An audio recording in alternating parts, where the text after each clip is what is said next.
It's Wednesday, November the 20th, and you're tuned in to the TNIAB podcast. I'm Vince. I'm Anthony. And this is the Geek Chic Culture Show where we talk about all the cool things in the whole wide world. That's what we do here. I think so. That's why Mm-hmm. it's been like, what, 457 episodes? Good. Yeah, that's pretty good. Yeah. Yeah, I think so. This week is nothing. Or something. What are you talking about? With PathCon happened, baby. Is it PathCon or ExileCon? I forget. It's one of them. All right. Well, that happened. So, yeah. We also got some other stuff to talk about. But first, a question to chew on. All right. Paul Chu writes in. Hello.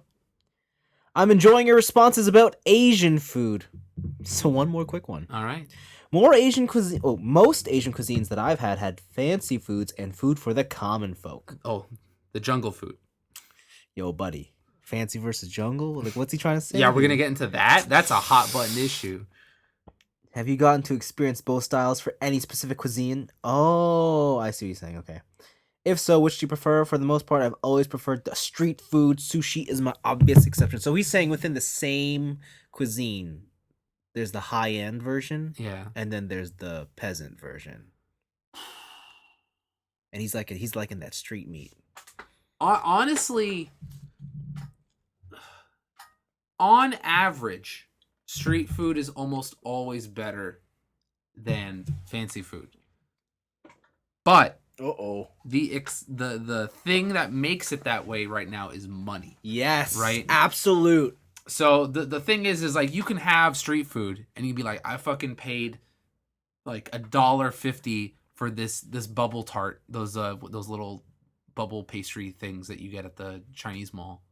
Oh, the bubble waffles? Yeah, bubble waffles. Yeah, it's like, yeah. I paid $1.50 for these bubble waffles, Yeah. and they're fucking dope as shit, Yeah. right? But the thing is like you paid $1, like the change left over, and you threw that away. Yeah. And obviously it's gonna taste good. Yeah. Because it's better quality for the price you're getting. Yeah. But Man. if you go get fancy bubble waffles and it's got like matcha ice cream inside it, or it's got some fancy shit inside it. Yeah. Right? Like it'll probably be technically better, but will it be worth the price point you bought it at? And that really depends on my income. Exactly. It's a tough question. It's a tough proposition. If you're balling out of control, I'm going to go eat $200 sushi on the regular. Yeah. Right? It's true. And it's like, oh, this is the best food I ever had, and this all-you-can-eat bullshit is garbage. Absolutely. Right?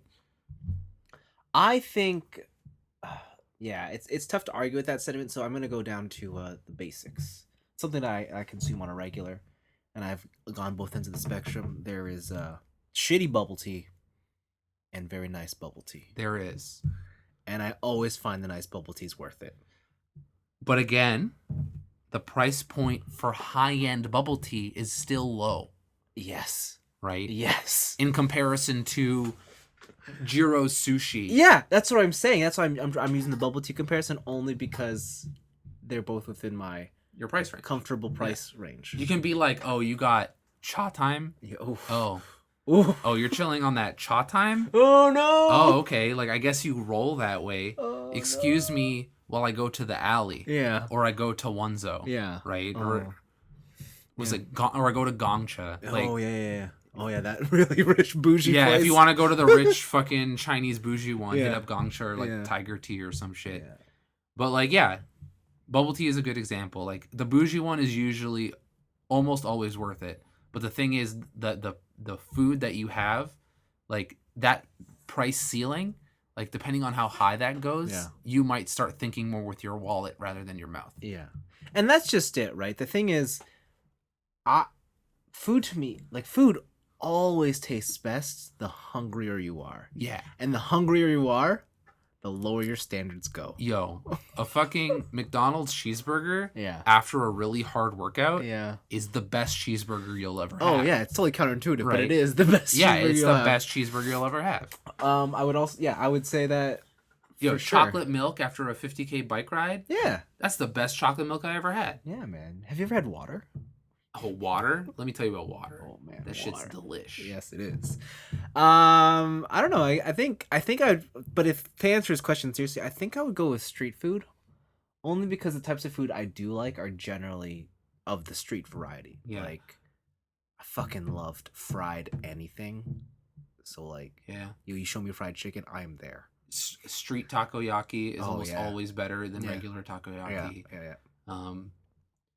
And yeah, that's the thing. Like the street food, it's also not a fair comparison too, because like if we're comparing what was offered in street food compared to street food in a restaurant, Yeah. I will always take the vendor portion. Oh yeah, Right. Yeah. Like if it's karage in a restaurant versus karage from a old guy smoking in a stall, I'm picking the old guy smoking in a stall. What a master. Right. What a master. Yeah, I know. What a master.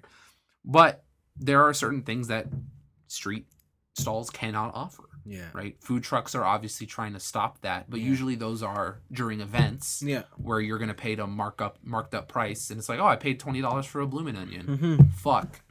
Well, that's the that's just the life you lead. Yeah.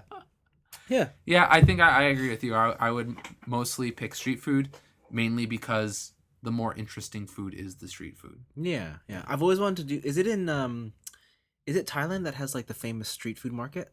I think so. Yeah. And you get like insects and stuff. Yeah. And you get, like, snake And it just looks amazing. Yeah, most definitely. So I think China, some parts of China also had that too. I'm sure. Yeah, I'm sure they all do. That was in Crazy Rich Asians. Yes, it was. Yes, it was. But they were in Singapore. I don't know. Same. Weren't they in Singapore? Oh wow. I'm joking. Oh wow. Joking. Second part is his non-food question. Mm-hmm. How important is the grind to you guys when it comes to getting into overall video game experience? If you had more money than sense, would you just buy all of the in-game advancements? Or do you feel that detracts from time? Or from the game? I think it really depends on the game. Yeah. That's my political answer. Wow.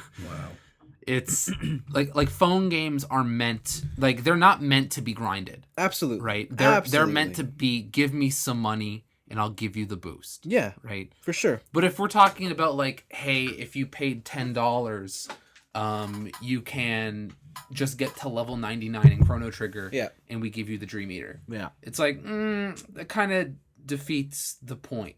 Right?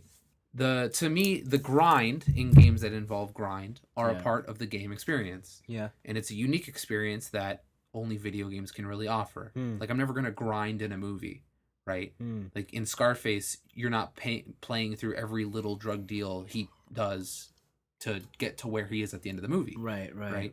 Whereas in a video game, you're doing that. Like, you're constantly building up. And it's the thing that makes video games so attractive, which is that like faux sense of accomplishment. Yeah.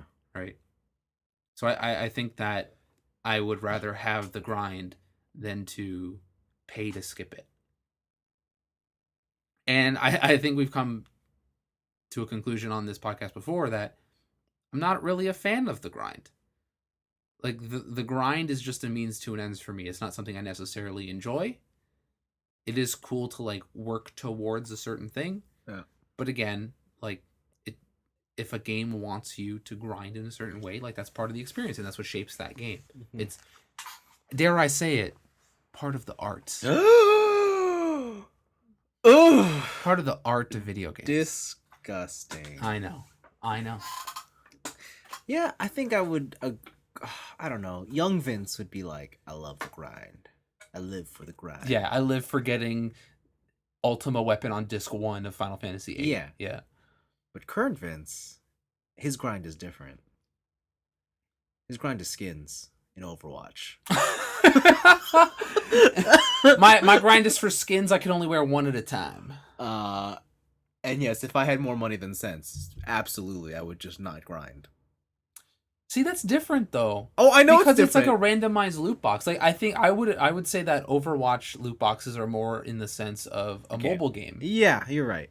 Absolutely. Right. But if, say, I don't know, Final Fantasy 16 comes out, and like they're like, hey, if you just pay us $10, we'll give you the Ultima Weapon and Aerith never dies.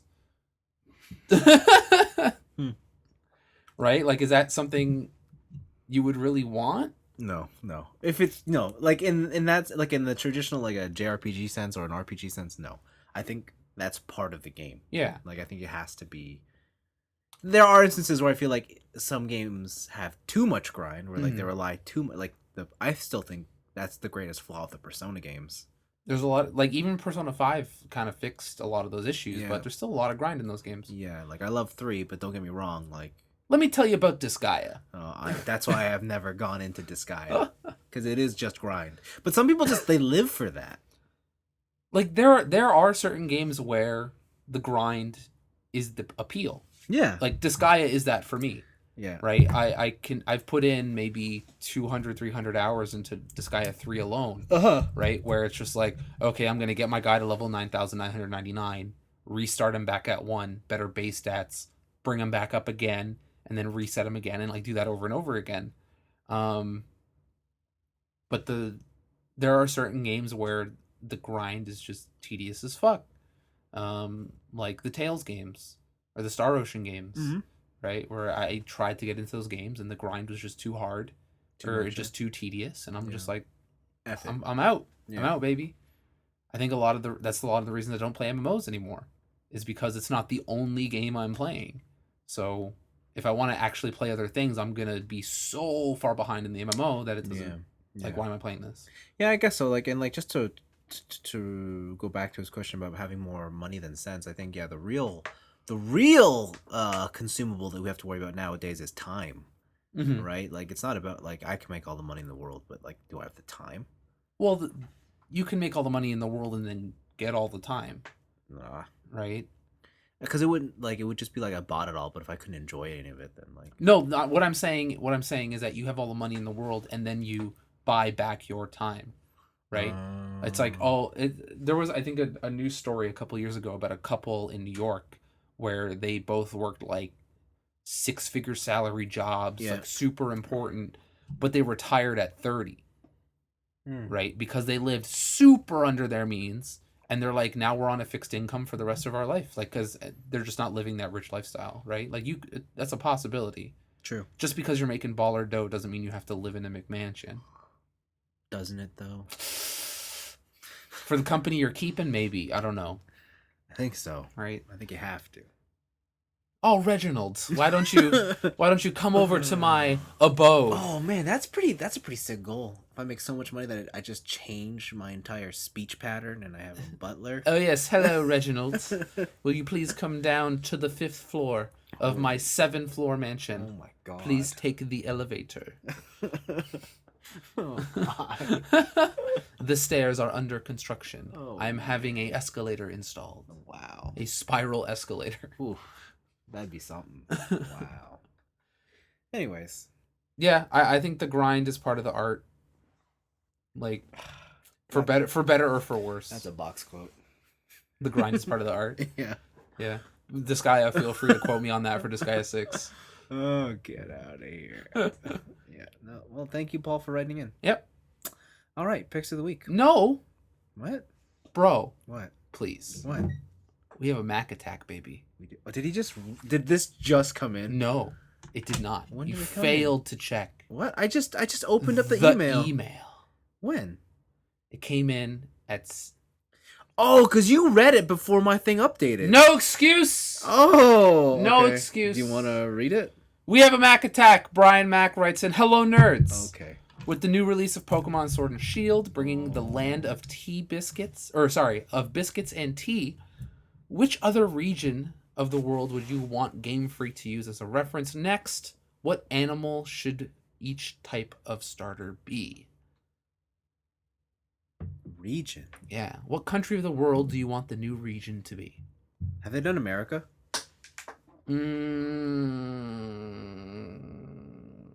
Because I want, like, New York, Florida, Vegas. You want New York Guns Pokemon? Oh, yeah, man. In New York, you only find Trubbish, like the garbage Pokemon? Yeah. Like, they've already done all the major ones that I've ever been interested in.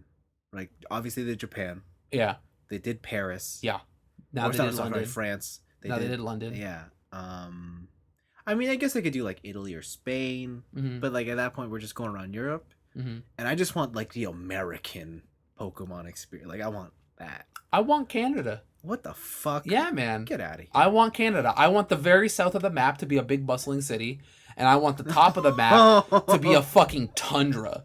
Oh, that sounds so boring. What are you talking about? These games are built on cities and like the shit that they and the culture What are in you the talking cities. about? Like half the cities in second gen were like forest cities that were all connected by bridges and I know, shit. and it's so boring. What are you talking about? Those are the most interesting designs. No, I think this is where our like design differences come in. no. Like I want to see like nature cities. I want to go from Toronto and then you go up north and it's just like none of it. Like it's Inuit igloos and shit. Like I want that spread. Okay. I want America. You want America? I want America. Yeah. I want America. They did Okay. Hawaii, right? Like the Yeah, islands yeah, one? they did. The islands one. That was Sun and Moon. Oh yeah. Did they do Australia? The prison? Yeah. No, I don't think they've done a jail themed Pokemon yet. The Outback. The I'd do Australia. Australia would be cool. second part of the question, since you're going to America, what are the 3 Pokemon? So you need fire, grass, and water. Oh fuck. What are the animals you're using for Fire. each of those? Grass. I don't know. Fire. Shit. I don't know. Just using a California wildfire? like Like a burning tree? Yeah, it's Like just a burning bush like a burning- with an eyeball. What is that, grass or fire? Or is it grass fire? It's fire ground. Oh no. I don't know. Yeah, I don't know. Well, I think for Canada, the grass Pokemon is going to be some sort of deer or moose or a Okay. moose. Okay. The water Pokemon is going to be some sort of beaver. Okay. And the fire Pokemon, oh, that one's a toughie. Maybe a fox? No, they've already had that. Fox. They've already had a fox. Yeah. What's a fiery Canadian animal? I don't know. Does it have to be an animal? A loon. A loon. For the bird. The bird, the loon. Oh my gosh. Because I was going to say for America, it's going to be the bald eagle, but like he's a fire eagle. Oh, a fire eagle versus fire loon. Who wins? Oh man. Who wins? I don't know. Oh wait, I the, think... the water Pokemon could be a polar bear. Okay, sure. It could start off as a cub and then I think for the grass type, it's gonna be a wad of cash. just walking money with a fedora. Like, Yeah. that'd be funny. It's like Voltorb's a Pokeball. Yeah. Why can't there be living cash? Yeah, it's just gonna be a whole bunch of cash. How much? It doesn't get more American than that. Ooh, and it evolves into stocks. Oh yeah, stocks and bonds. And then for water, fuck, I don't know. Can it just be a bottle of alcohol? Oh, fire's the cigarette. There. Okay, I'm done. There's your American star. America Pokemon is so trashy. Oh my god. Ew. What the fuck? Yeah. That's my Pokemon future. Disgusting. No, but I feel like it's just on point. Disgusting. It's too on point, some might say. It's too real. Mm. I can't handle it. Yeah, It's it'll be the too real. realest Pokemon. It's too real. Like, your Pokemon can die. Oh yeah, there's when you go to the Pokemon Center, it costs you money. Yeah. It's none of this social. That's hardcore. You can get robbed. Yo, the next Pokemon is Pokemon North America. Yeah. And like the one version is Canada with socialized healthcare, and the other version is America. You didn't make enough money? Like you didn't make enough money, so your cash Pokemon died. No, it's great because then you could be walking and it's like, oh my god, X Pokemon contracted cancer. Now you gotta pay for chemo.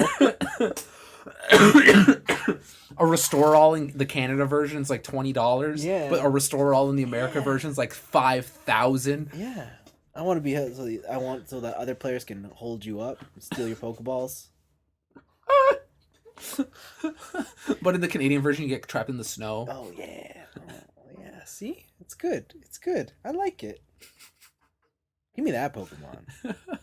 You just want light socialism versus capitalism versus pure capitalism? Just a little Okay. bit. I think it'd be lots of fun. I think it'll teach kids a lesson.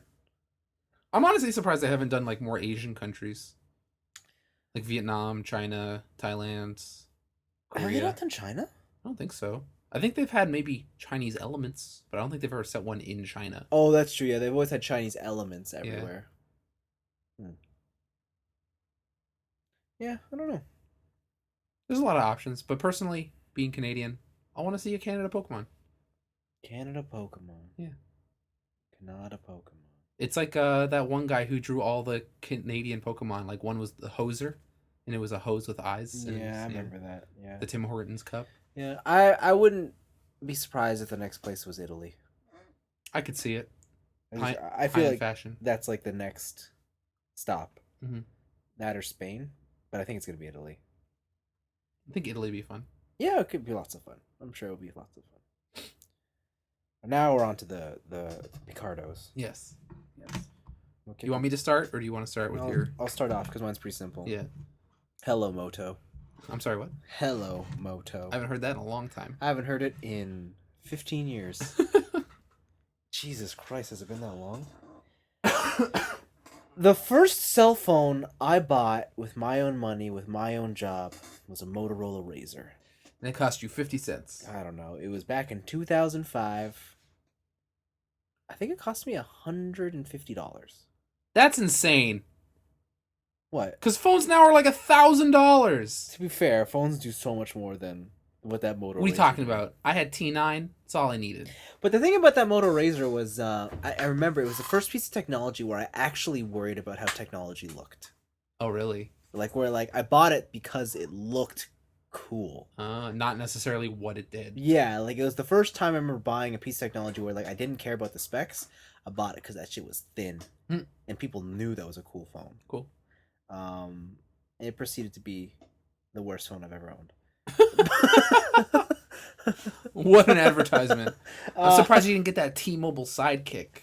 That was never available in Canada. Oof. I have a Sidekick. Oh wow. Okay. But before the Razr, I had a fast tap, like a LG something. But my mom got me that for a high school present. Anyway, so the Motorola Razr, it was an icon. Everyone recognizes it. No one remembers how to use it because then the iPhone showed up like 2 years later, and you're like, "Yo, here we go." BlackBerry, iPhone powers collide. Yep.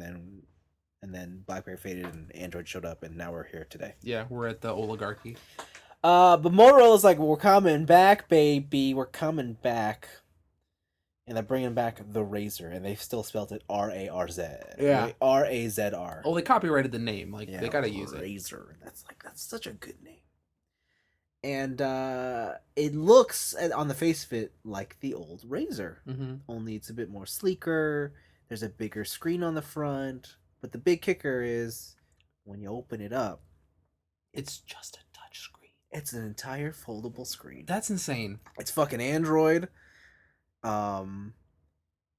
We've been seeing a lot of foldable phones. We saw that LG rollable TV. Yeah, and it's like and the thing with a lot of the foldable phones is people are just taking phones that already are the size we have now, Yeah. and doubling them so that we have phablets. Yeah. And that's cool, but it's also just is that really what we want? No.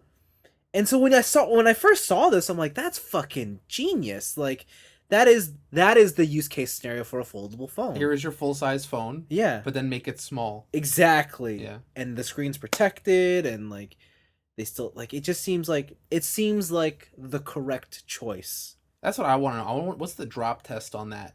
Oh, absolutely. Right? What is because it's foldable too. It's not like there's glass to shatter. Yeah. Yeah, but it seems really cool. Now, it is Motorola, so I don't know the actual specs. I don't know how much it costs. $1,500. Holy balls! Sorry, I should have mentioned that. Jesus Christ! Is that more expensive than the iPhone? Yeah. Well, the maxed out iPhones are $2,000, but you gotta customize. You're going for a 512 gigabytes. Jesus Christ! The max sizey one. I don't know if that's worth it. It's less than the Samsung foldable phones, but it's also half the phone. Yeah, but also those Samsung foldable phones aren't great from what I see. Yes.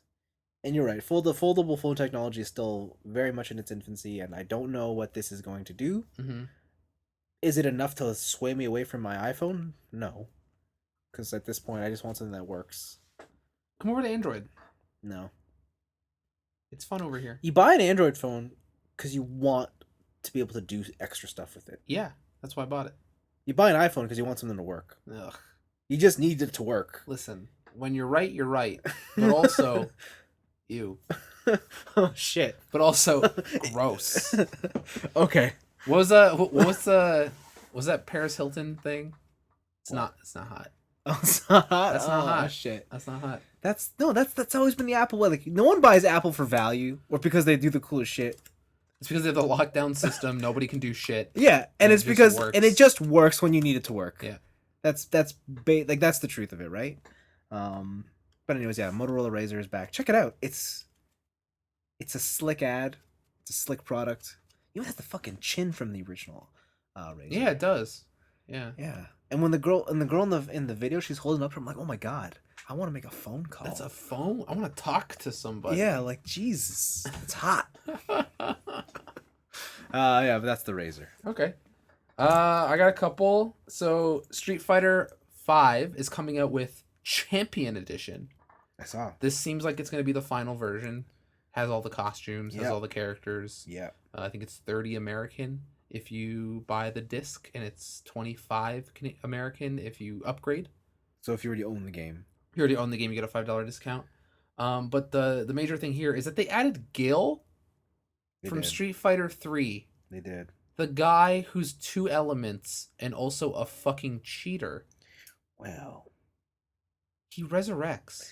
You gotta do what you gotta do. His special move is resurrection. Sometimes there are no answers. What the fuck? Listen, there is no logic in this world.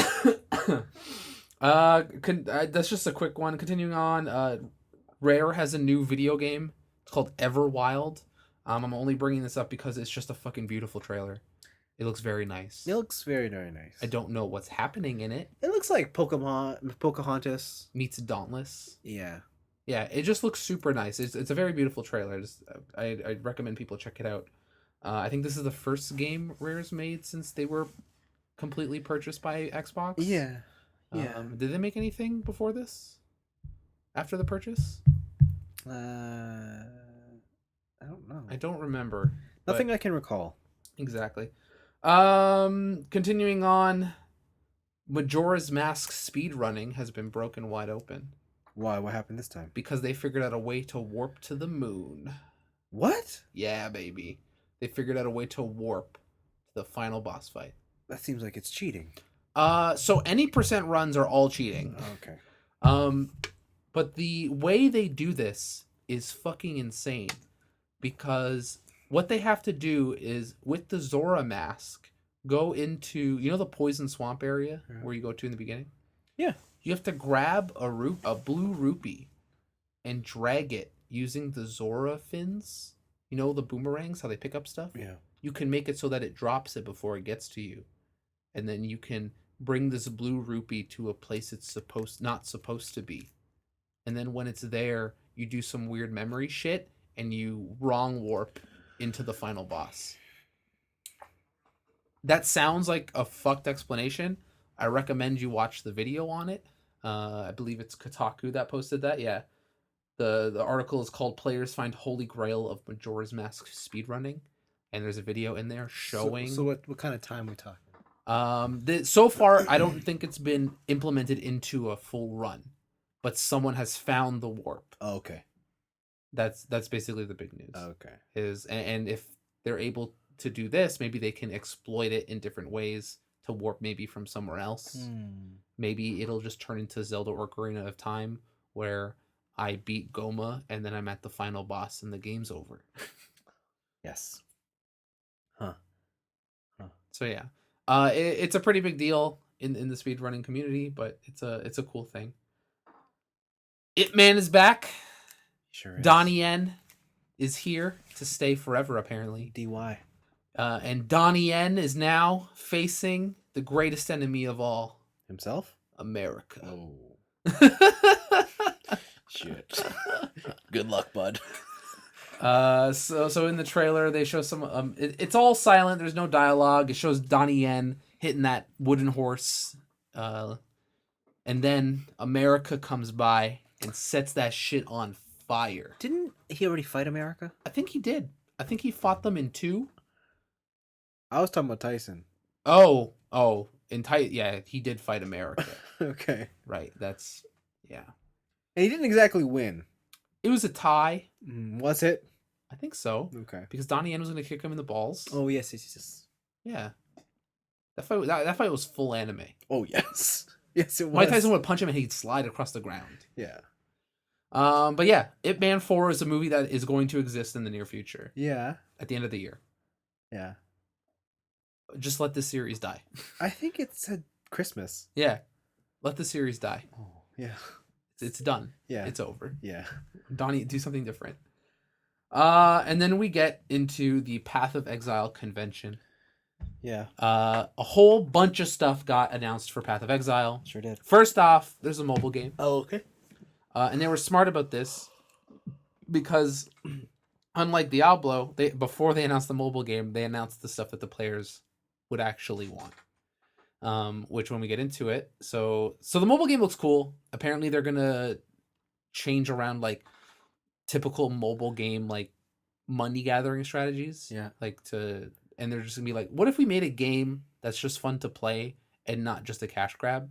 So it sounds cool, and because Grinding Gears have done Path of Exile free to play for like almost the past 10 years, like I'm prone to believe them. So that just seems cool. It'll probably be something I check out in the future. It seems like a more toned down version of Path of Exile 1. Speaking of Path of Exile 1, there's 2 new expansions coming out. One is Metamorph, and it's a new mechanic where it seems like you can create your own bosses, where you get different power-ups in forms of goo, and then put them into a person, defeat that person, put more stuff in, and you can kind of create your own farmable boss. Yeah. Which seems really cool. You can shapeshift it, you can do a bunch of stuff. The ways you defeat it seem to affect how it levels up and stuff like that. It seems like a really fun addition. But the major one was it Mapping the Atlas? What was it called? Conquerors of the Atlas. So within the story, when you get to the end of PoE, you unlock this thing called the Atlas. And basically what it is, it's a gateway to other worlds. Right? Yeah. And this is their story reasoning for you being able to just grind endlessly. You get maps to different dimensions. You put the maps in the Atlas. They open up portals, and then you can go grind. Yeah. Right?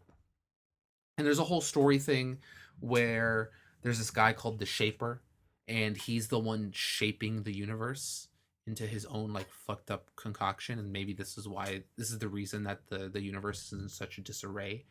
And you can go beat basically the creator of the universe, right? Yeah. You can defeat God.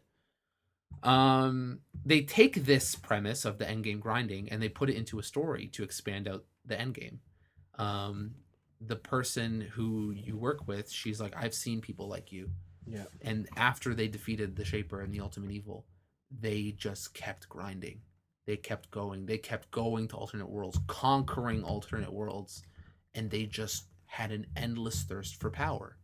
And now is the time to stop them.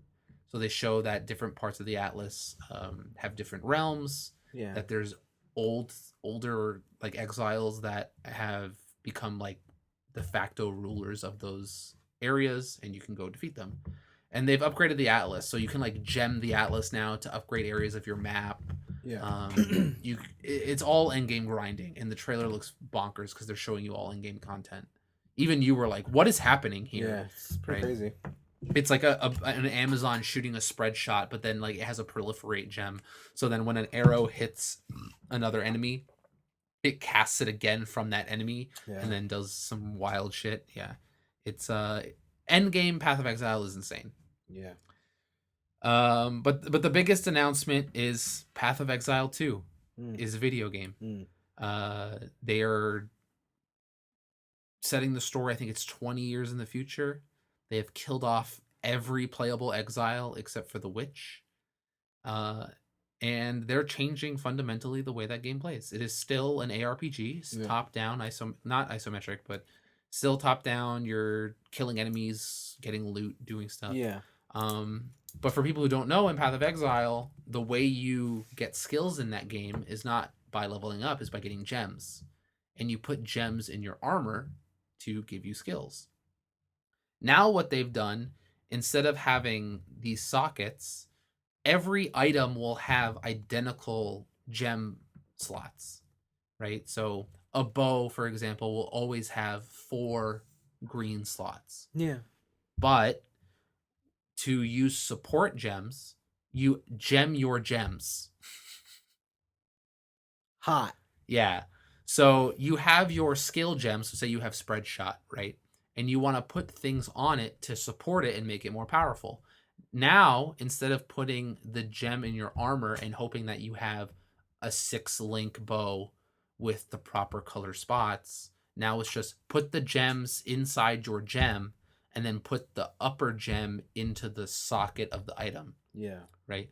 Which sounds confusing, but it actually makes grinding significantly easier, especially for new players because they've added features like support gems that don't work with certain skills. You can't slot them in those skills. For sure. There's a lot of they figured out a way to balance beginner friendly gameplay with veteran player customization, and it's just some really smart stuff.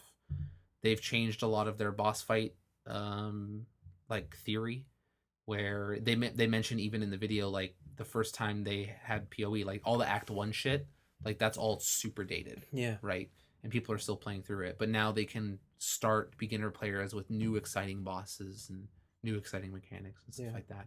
They have a lot of them now multi-phase bosses where you defeat them in one area to a certain amount and then they run to another one and do something else. Yeah. But as someone who recently got super addicted to Path of Exile, I'm excited because a lot of the stuff that they mentioned that gets in the way of endgame grinding is the reasons I stopped playing endgame. Stuff like mapping, just how hard it is to get certain maps you need, getting different armor, and it's like, oh, I got the armor I need, but it's only a 3-link when I need a 6-link. I see. And stuff like that. So it seems like they have the correct amount of end game grind to I just want to play the game, right? I just want to play my build. So it seems pretty interesting. And they didn't do the thing of Diablo 4 where they just showed really, really early game content. Like they showed kind of all over the place. So you see, like, I'm leap slamming into 20 dudes, or I'm transforming into a werewolf, which is also a new thing. You can shapeshift now. And they made it seem a lot more exciting than Diablo. Yeah. And also it's free to play. So there's that. Mm-hmm. It's really cool. Path of Exile. Do they have a release date? I don't believe so. They just announced that it exists. I can double check. Let's skip to the end of this trailer. I don't remember seeing one. I just just showed the. They said it's a new 7-act storyline. It'll have 2 campaigns. Yep.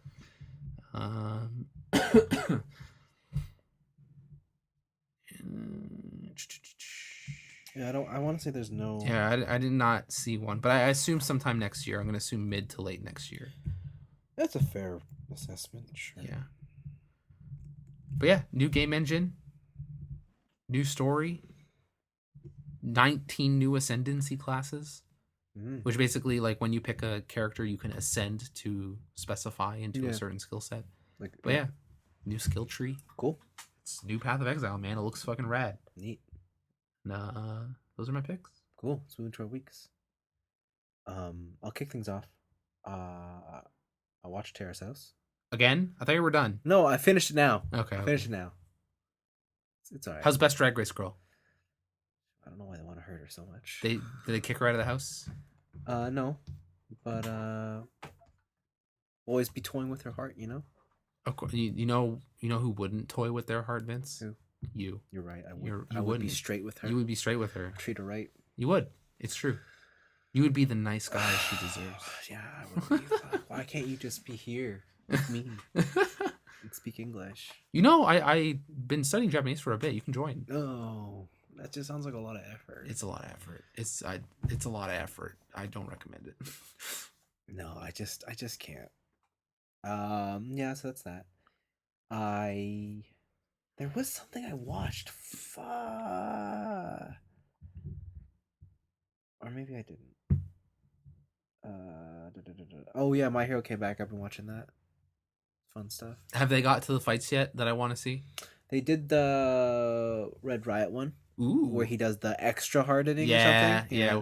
That's a good one. And he looks like a demon. Yeah. Holy shit. That was pretty cool. Fire Force continues to be fire. I gotta catch up. I gotta catch up on that. Dude, he meets his brother. Oh no. Like, so Fire Force is 100% by the book shonen. Yeah. Doesn't make it any less exciting. But they just do everything very well. Yeah. Perfect. So when he meets his brother, you're like, oh shit. Oh, he's better. Yeah, and it's not like he's better. It's like he's a league above. Yeah, yeah. And then some other characters show up, and you're like, oh fuck. They're even leagues above that guy. Yeah, and you're like, oh shit, now what's happening? All right. Cool. Yeah. Cool. It gets wild. I didn't beat Call of Duty because I got caught up doing something else, and that is, I had nothing else to watch, and I was like, okay, I have a couple options here. Oh no. You started The Office again. I was like, I could watch something I love and do a rerun, or I could finally take a box off my. I fucking should have watched this a long time ago. What is it? The Simpsons. I started. It's gonna be. I'm gonna be talking about this for a while. Seinfeld. For the next couple of weeks. Okay. I started Full Metal Alchemist Brotherhood. Oh my god! You finally did it. That's a good show. I am 6 episodes in. That's a good show. It's pretty good. It's pretty good. What's been happening so far? I forget the pace of that show. So it just starts out, and you're like, "Oh, this is the State Alchemist," Mm-hmm. and then he's fighting some ice dude. Ice dude, yeah. Then the second episode is you learn about their backstory. They find some religion place, or like some place that was got like some fake religion that's being controlled by the Philosopher's Stone. Yeah, some guy. You meet the guy who transmutates like dogs to listen to. Oh yeah. Yeah. Oh yeah, you do. Oh no. That's a sad episode. That's a bad episode. Yeah, it's so bad. And then they introduce Scar. Yeah. Okay. Yeah, cool. and that's where it's at right now. Cool. And, cool. So you haven't met like Lust or Greed or? Are they the bad people? Like yeah. the hot chick? Yeah. And then the one who can like transmutate into other. Yeah. And then Gluttony is the one who just eats people. Yeah. So yeah, I've seen bits and pieces of them. Yeah, I'm enjoying it. That show goes places, baby. Yeah, no. When I saw the transmutation of the dog to learn, I'm like, oh no. Yeah, baby. Nothing's off limits. I was like, oh really? Nothing's off limits. This is what we're doing here, and I'm like, okay, I'm gonna like this show. And then I do like how Edward is like he's not just the magician, he's also super like physical. I think that's a really good dynamic because my big concern was like, I hope this is not just magic and magic. And there are definitely people in the show who are strictly better at alchemy than him, right? Yeah. But he makes up for it with his physical prowess. Yeah. So that's pretty cool. All the side characters and they all have like introducing names. I'm like, oh, this is like 100%. Yo, Mustang though. Mustang's the best. You're gonna love Mustang. The best. There are people who have seen this show already, and they know what I mean when I go. Yeah, because he snaps the sparks. Yeah, but there's a specific scene. Oh, is there? Yeah, and you're gonna love it. Up until this point, all has been is like, Colonel, you're so useless. You're so useless. You're so useless. Dude, it's raining. You're fucking useless. What are you gonna do against ice, asshole? Yeah, he's the Moroku. Yeah. And then there's poison bugs. I can't use my black hole. Yeah. And then there's I think I'm already sick of that Edward gets offended easily because he's short. Yeah. Like I think that doesn't stop. I'm already tired of it. It does not stop. I'm like, oh shit, this must be what it's like when people are like, oh, so much needless fan service. I'm like, oh, this joke needs to die. Came out 2010, but I don't know, when I'm watching it, like, it seems much older. Really? It looks much older. Because we're watching Code Geass. Yeah. And Code Geass looks like a show from 2008, 2009. Like Gundam... what's the Exia Gundam show again? Oh, 00? 00. But yeah. Like, it looks like of that. Like, Code Geass looks of that era. Yeah. I feel like Full Metal looks even older. But also, it has very inconsistent animation. Like, sometimes it looks amazing. Yeah, I was gonna say some of those fights are animated beautifully. And then, like, half the show is just choppy as fuck. Yeah, so it goes in and out. So, but no, I'm enjoying it. I have it downloaded on my phone, Nice. so I watch it on the train now. Nice. It's gonna be a long journey because I think it's 5 parts. They're all 13 episodes. I think so, yeah. So yeah, I'm here for a while. It's a good show, baby. I'm here for the long haul. I'm happy. I'm happy you decided not to watch The Office again. Why? Cause you already watched it twice. It's over. Stop watching it.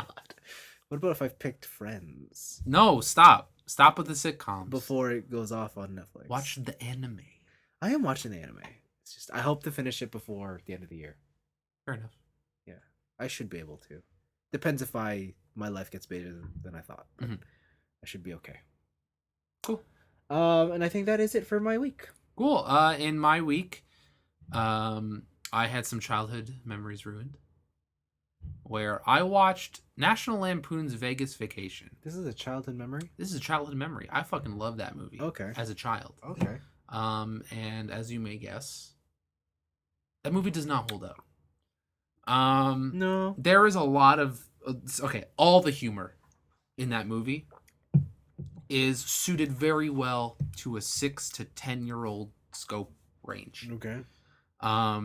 And that was the time I watched that movie a lot. Okay. It's a lot of silly poop jokes, a lot of really weird bad parenting jokes, and underage gambling. Ooh. Like, it's a lot of stuff that you would find funny as a kid who's never really experienced all that stuff and knows how weird it is. Okay. And so I watched a total of 40 minutes of this movie and shut it off. Wow. And I ruined my childhood experience. Wow. You know how they say never meet your heroes? Yeah. Don't go back and watch your childhood shit. Dang. You're not gonna have as much fun as you thought you were. Why'd you watch this? Because we had a marathon day and they said it was my marathon and I couldn't think of anything, so I just downloaded gambling movies. Most of them were not good for that scenario. You should have done coming of age movies. I don't know if that group would enjoy it. What? They wouldn't enjoy, like, what is it? Juno? No, like Bueller's Day Off. What is it? Yeah, Ferris Bueller's Day Off. You know, super bad. Maybe, but I don't know. I don't know if that's the group to do that. Okay. Yeah. Like, I'm not disagreeing that that's probably a very good idea. Yes. But I'm just saying the audience that I am screening for might not enjoy it. They're more like the Rambo. Yeah. They're more like the Konosuba. Oh. I understand. That Tamako market. Okay. So yeah, just hit him with Lucky Star. Oh, that's a rough one. So I did that, and yeah, it was sad. But in the interim, I got back into Magic. We started playing a lot of EDH again, and I'm back into it, baby. Oh no. It's so fun. I bought cards. Oh no. To upgrade my Bruna deck. Or not my Bruna deck, sorry, my Mael the Anima deck. Okay. Have I talked about this on the podcast before? My decks? Your deck's a long time ago. Long time. Okay, then I'll skip it. But yeah, just like going back to Bruna Voltron and just like having your deck go from 0 to insta kill everyone at the board. Like at one point I had I had an infinite defender.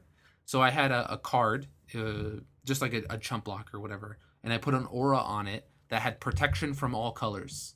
Wow. And then I put another card on it that says this creature may block any number of other creatures. Oh my god. How do you get rid of this creature? You don't. Oh. Right? It's a board. You do a board wipe. Yeah. Like something that doesn't target. But nobody had it. Yeah. And I had a friend who went quote unquote infinite, where he made infinite tokens. And I'm like, I block infinite tokens. Wow.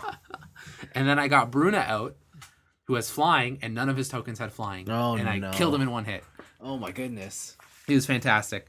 Or just Mael and just bringing out big dudes that are fucking annoying. It's like, oh, turn 4, I bring out a 12-12. Mm. Right? Okay. That has Annihilator, which is basically when I attack, you have to sacrifice as many permanents as the Annihilator. So, like, say you had 3 lands and I annihilate you for 3. Yeah. You have to sacrifice those 3 lands. Yeah. And now you have nothing. Yeah. Wow. Wowie. Yeah. So it was just super fun. I bought some new cards that are hopefully gonna make my deck better and more annoying. Mm-hmm. But yeah, that was a good time. Mm-hmm. Other than that, it turns out I have Just Cause 4 on my Steam list. Okay. So I started playing Just Cause 4. Mm-hmm. And that game seems like they just gave up. Oh. Not necessarily on gameplay, because it's still very fun to play. Mm-hmm. Wingsuiting around, parachute, blowing things up. Everything blows up very nicely. Lots of maneuverability. Just in terms of story. Okay. Like Rico, like...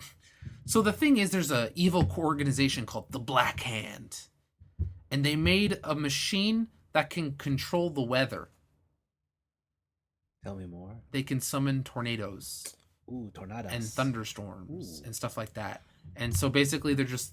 This whole game, I'm convinced, was made because they're like, we made hot weather tech. Ooh. And we want to use it. Because the story is like, yeah, Rico Rodriguez is back. But also, he's just doing the same thing. And he kind of seems like, I've done this before. I've done this by the number shit before. Yeah. I've stopped different revolutions. I've stopped different organizations. So I'm just here. I have an RPG. Think shit's gonna blow up. Whatever. Right? It seems very uninspired. Okay. In terms of story. But it is still fun to play. Okay. You get to zipline around, do whatever. Imagine just infinite wingsuiting. Right? You're wingsuiting around. You're just flying. Yeah, you're just flying. You can just fly. Okay. Right? So you can use the wingsuit, and then you can grapple things while in the wingsuit to boost your momentum. I see. But it's like, oh, you know what? I want to gain some elevation. So then you immediately switch to your infinite parachute, and then zipline your way up a mountain. Yeah. And then switch back to the zipline again. Or to the wingsuit again. Oh, you're falling from a 1,000-foot tower mountain thing? Mm-hmm. Doesn't matter. Just grapple hook into the ground and you're fine. Oh, yeah, before you land. Yeah. Huh. So there's a lot of weird stuff in the game that's like strictly video games, but it's fun to play. It's fun. I don't know. I just did it randomly. I don't know. It's just fun. Okay. I played Doom. Which one? Like the original Doom. Why? Because it was $1. Oh my goodness. And how has it been?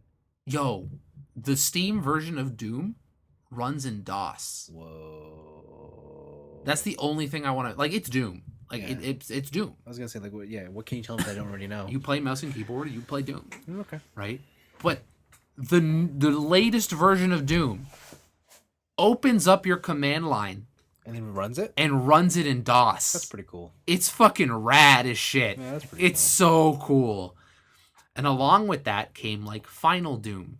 Oh. So it opens up the modded version, and then the command line's like, hey, just FYI, your version of Doom has been modded. Please press enter to continue. Wow. Right? It, like, gives you all the DOS warnings and everything. It's so cool. It's so cool. But yeah, Doom's Doom. Whatever. And then the last two things, the League season has ended. Season 9 is over. I managed to finish at Gold 2.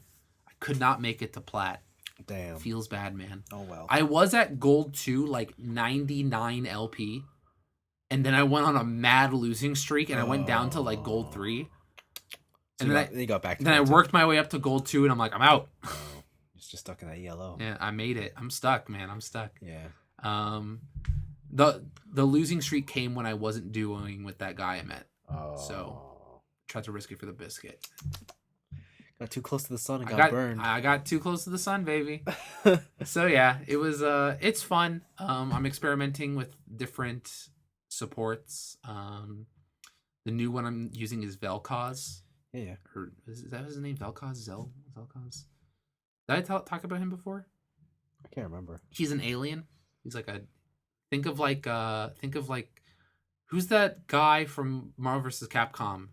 Yeah, Shumagora? he's like, think Shumagorath, right? Mm. So he's a floating tentacle monster with one eyeball. Uh-huh. All of his moves are, so his Q is that he shoots an energy beam or an energy ball in a straight line. Once it reaches its max destination, it splits into two, so it shoots like a T. Yeah, yeah. Right, so you can like do sneaky stuff, like shoot it into out of bounds, and then the T smacks the opponent. Okay. He has another one that's just it opens up a void on the ground, does damage, very boring. Another one is he shoots a circle void on the ground, and if anybody's inside it, it knocks them up. And his ultimate is a fucking laser beam, where he just shoots a ultimate laser that does damage over time. Yeah, yeah. And it's just ultra damage. The main part of his kit though is his passive, where every ability he hits applies a stack of disintegration. And once you reach 3 stacks, you do true damage based on their maximum health and your AP. So you can really just fuck up people in a lane. Yeah, yeah. And so I play him as a support. Ooh. So it's just a kill lane. Yeah. So I'll play him with a support or with an AD carry like Ezreal or Caitlyn, someone who has really long poke. Yeah. And we just zone motherfuckers out in the lane. Yeah. Right? For sure. And sometimes I've gone games where as a support, I've gone 10-0. Right? Because like I'll stay in the back line, and when someone groups them in a team fight, I just laser beam all their fucking asses from the back line. Right? Yeah. And it's he's really fun to play. He's a lot more active. It's really fun to get kills as a support. KS, as I like to call, kill secured. Wow. Wow. Kill secured, baby. Wow. Give me that double tap. But yeah, he's really fun, and I'm trying to get more into the damage portion of League Champions, because I mostly play tanks. I mostly play the true supports. So I'm trying to learn the game a little bit better. But then the last thing I did is I caught up on a comic. Or I started and caught up on a comic. Komiku. Yeah, it's called Tamen de Gushi. Okay. It is actually a Chinese webcomic about 2 girls who their friend, they basically, the comic starts out is like they both go to different schools, and the one girl is like, hot damn, that girl's hot, I want to be her friend. And so she goes up to her and it's like, hey, let's be friends. And she's like obviously it's super awkward, like the one girl's very pretty, the other one's like a tall tomboyish type girl, and she's really nervous and whatever. She's like, oh, I thought you wanted to beat me up, but yeah, we can be friends or whatever. But then as the series goes on, they fall in love. And so it's Yuri. It's clearly it's straight Yuri. But the thing is, there's no porn, there's no lewdness. It is the most wholesome romantic comedy comic I've ever read. It's so wholesome. It's like, I don't know if I like that. What, you want the lewd? I don't know if I need the lewd, but I don't know if I need 100% wholesome. Oh, it's so wholesome. Like, it's just, it sounds like Caillou over here. It's so cute. You kind of just read it and have a good time, right? I forget their names because they're in Chinese, so I'm not very good at remembering Chinese names. Okay. But yeah, the tall tomboy black-haired girl, she's like the more sporty type. She's the one that kind of plays the more masculine role, of course, in the relationship, of course. And the other one's more girly and caring and whatever. But it's this whole thing where like the tomboyish girl realizes she's like, I like women, right? And so she just confesses to this other girl, and she's just like, whoa, this is fucking like, I gotta rebuff your love, because I don't think I see you that way. And then as the comic goes on, her guard gets let down. She slowly falls in love with her. And then she has like the tall girl, her best friend is some guy that he just calls him Mophead all the time because he's really long hair.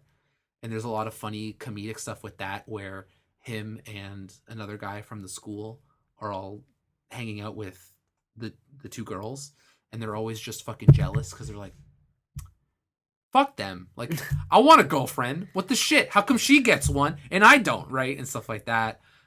They try and go a little bit into darker topics where it's just like the way women are treated in Chinese society. I think they had an episode or a chapter where some guy at an arcade was upskirting her girlfriend, right, with the cell phone camera. Yeah. Right. And so it was the whole thing where another lady came up and she's like, oh, you shouldn't wear skirts like that.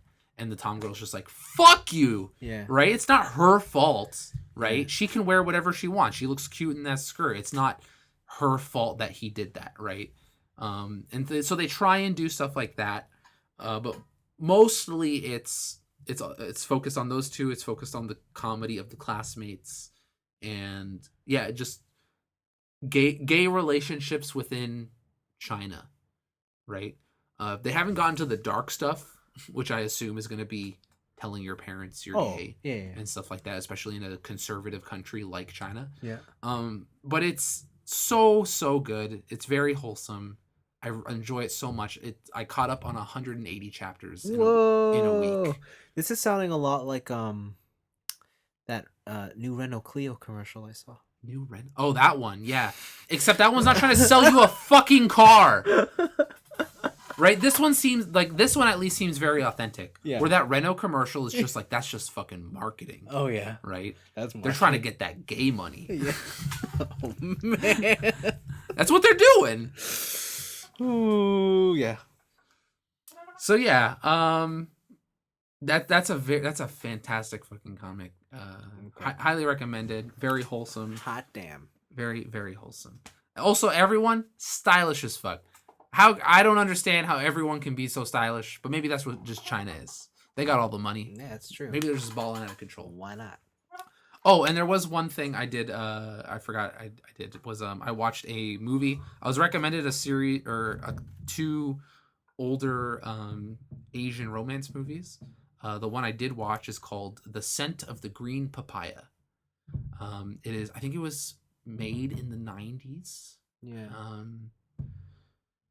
It's made by a half French, half Vietnamese director, and it's about a young girl who grows up as a servant in Vietnam. She was born into a servant family, Yeah. and she is a servant for a rich magnate, whatever. And basically, this girl is the essence of purity, right? She is born into a world where she doesn't have much, but she is able to find beauty in almost anything. Yeah. Raindrops falling from a leaf, Yeah. dew falling from a flower, the scent of a green papaya, stuff like that. And it goes through her life, starting off as a poor girl, learning about the world of rich people, how it can fall apart and crumble, how material things are very fleeting. And it follows her into adulthood, where she becomes a beautiful young lady, kind of steals the heart of a guy he's working for, and stuff like that, and the kind of the fragility of love.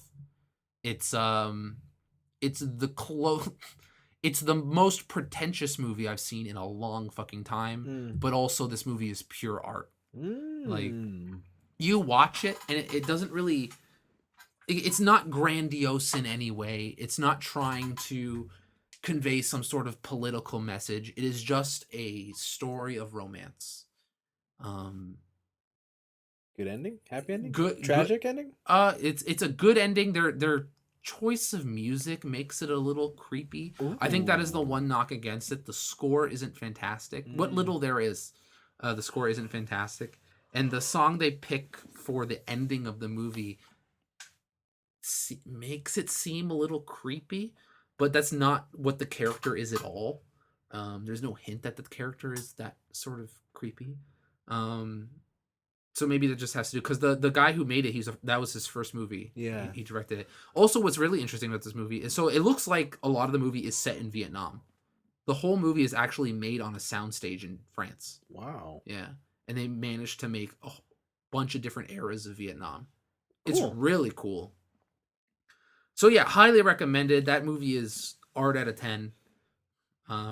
Just a classic. That's a very good movie. The other one that I'm hopefully gonna watch this week is called In the Mood for Love. Ooh. It was I think it's a Chinese or Hong Kong film. What's with all the love stories, man? I was just recommended them. Someone was like, "Hey, you're in the mood or something?" I was just in the mood for love. Like, I know it's like cuffing season. And yeah, shit. You know. Like, are you getting ready? Like, I needed a break from the action. Are you got a secret you got to tell me? Like, I'm trying to diversify my viewing portfolio. There must be a girl involved. I'm trying to diversify. There must be a woman involved. My viewing portfolio. So yeah, this one's called In the Mood for Love. It is set in, so I think it was made in the 2000s, like early 2000s, but it's set in like 1970s Hong Kong slash China. I don't really know what it's about. I haven't watched it yet. I was just recommended it, so Yeah. picked it up from the library. Right, right. Yeah. Cool. Also, man, PSA, libraries are fucking dope as shit. Yeah, we all know. I didn't. I thought libraries were lame when I was a kid. Oh, I mean, sure. Libraries are fucking lame when I was a kid. Sure. But now I'm like, man, libraries are sick. But does that mean you've become lame? Probably. Ah. In the eyes of Therein lies the rub, good sir. in the eyes of young Anthony, Yeah. probably. Oh, okay. But yeah, libraries are fucking dope. They got everything. They got everything. I was like, on a whim, I'm gonna look up these weird, obscure Chinese movies, and they got them. Like, library's dope as fuck. Yeah, it's pretty cool. Support your library, man. Yeah. That's cool. Libraries are cool. Sure is. That's the real takeaway from this week. Phew. Libraries are cool. Libraries are cool. Fuck. Having fun isn't hard. When you have a library card. Damn. Thanks, Arthur. No problem. So yeah, that's been my week. Yeah. That's been my week. Because I've actually been pretty busy. Yeah. Doing Yeah. a bunch of different stuff. Cool. I remember what the other thing I did watch. What? It was 500 Days of Summer. Oh, you rewatched it? Yeah. That's a movie. Because I forgot about it, and I'm like, fuck. That's the only love story you need to know about. That's the realest love story. Yeah. Because it's like, oh, I became infatuated with this person, but they didn't fit for me, but I'm so blindly in love that I don't see my own issues. Yeah, like that's the truest coming of age. Yeah, that is. It's but even the ending totally makes no fucking sense too. Oh, where he falls in love again? No, where she's like at the beginning, I'm looking for nothing serious, and immediately she marries someone else. Yeah. And you're like, what? And like, there's no explanation. Some people just don't know. Shit happens. Yeah, shit happens. Yeah. So, watch it if you haven't. She might have not been looking for something serious with you. Yeah. And it's like, that's so... Fuck, that hurts. But what do you That's life, baby. That is life. Fuck. All right. That's a podcast. That's a podcast. Thank you for your questions. Until next week. Until next week.